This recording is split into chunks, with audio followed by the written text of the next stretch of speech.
नमस्कार दोस्तों। आज के हमारे इस वीडियो में हम आपके लिए करवा चौथ व्रत की पौराणिक कहानी लेकर आए हैं। एक समय की बात है। एक साहूकार के 7 बेटे और एक बेटी थी। कार्तिक मास के कृष्ण पक्ष की चतुर्थी तिथि को साहूकार की पत्नी ने अपनी बहुओं और बेटी के साथ करवा चौथ का व्रत रखा। जब साहूकार के बेटे भोजन करने बैठे तो अपनी बहन से खाना खाने को कहने लगे, तो वह बोली, भाई अभी चांद नहीं निकला, मैं चांद को अर्घ देकर ही अपना व्रत खोलूंगी। साहूकार के बेटे अपनी बहन से बहुत प्रेम करते थे। वह उसे भूख से व्याकुल नहीं देख पाए। उन्होंने नगर के पास की एक पहाड़ी पर दीपक जलाकर चलने की ओट में रख दिया और बहन से बोले, देखो बहन, चांद निकल आया, अब तो तुम अपना व्रत खोल सकती हो। साहूकार की बेटी दौड़ी दौड़ी भाभियों के पास गई और कहने लगी, भाभी देखो चांद निकल आया, चलो व्रत खोलते हैं। यह सुनकर भाभिया बोली, बाईसा यह तो आपका चांद निकला है, हमारा चांद निकलने में अभी समय है। भूख से व्याकुल साहूकार की बेटी चांद को अर्घ देकर भोजन करने बैठ गई।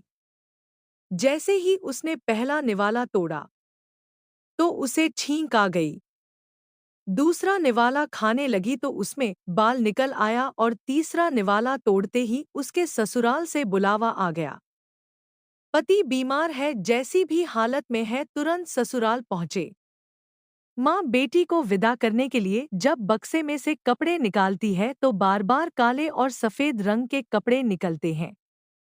वह घबराकर अपनी बेटी से बोली, बेटा रास्ते में जो कोई भी छोटा बड़ा मिले सबके पैर छूती जाना, और जो कोई भी तुझे बूढ़ सुहागन होने का आशीर्वाद दे वहीं अपने पल्ले में गांठ बांध लेना।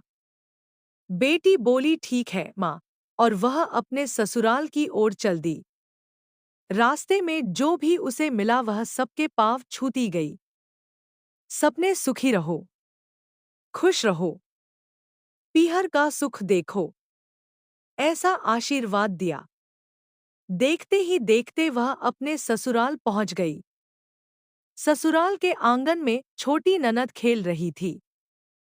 जब उसके पास गई तो उसने आशीर्वाद दिया, सदा सौभाग्यवती रहो, पुत्रवती हो।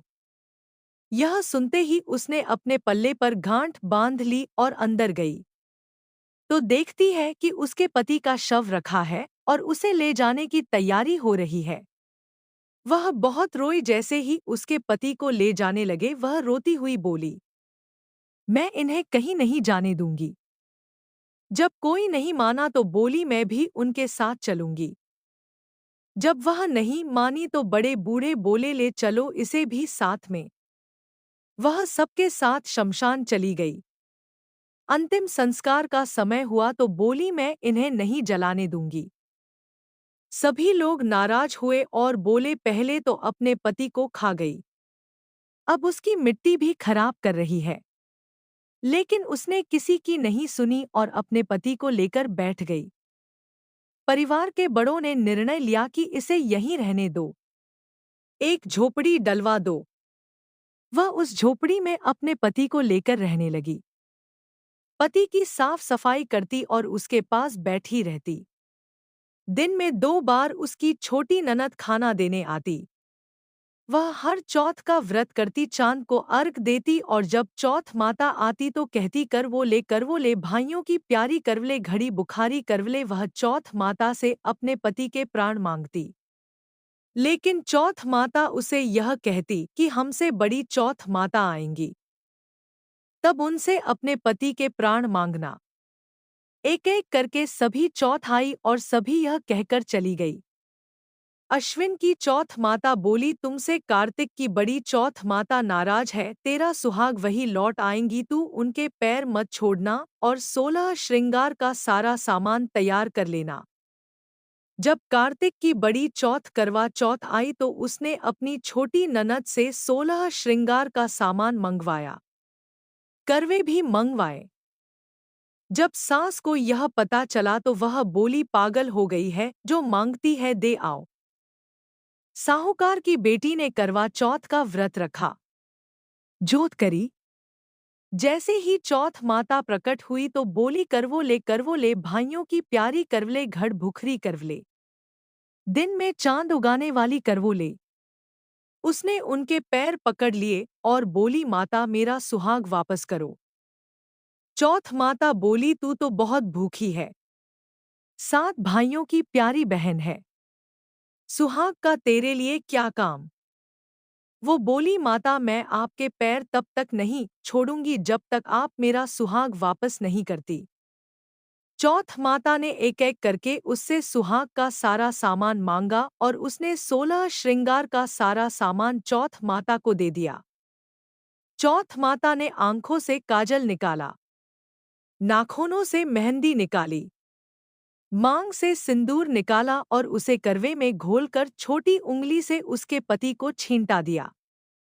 छींटा देते ही उसका पति जीवित हो गया और चौथ माता जाते जाते उसकी झोपड़ी पर लात मार गई, जिससे उसकी झोपड़ी महल बन गई। उसका पति जीवित हो गया। जब छोटी ननद खाना लेकर आई तो देखा भाभी की झोपड़ी की जगह एक महल खड़ा है।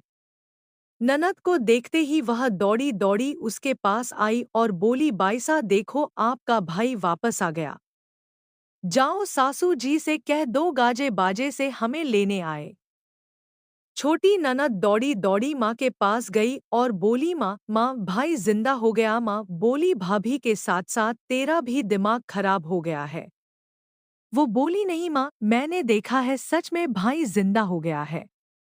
सभी घर वाले गाजे बाजे के साथ अपने बेटे को लेने पहुंचे। बेटे को जिंदा देखकर सास बहू के पैर छूने लगी और बहू सास के पैर छूने लगी।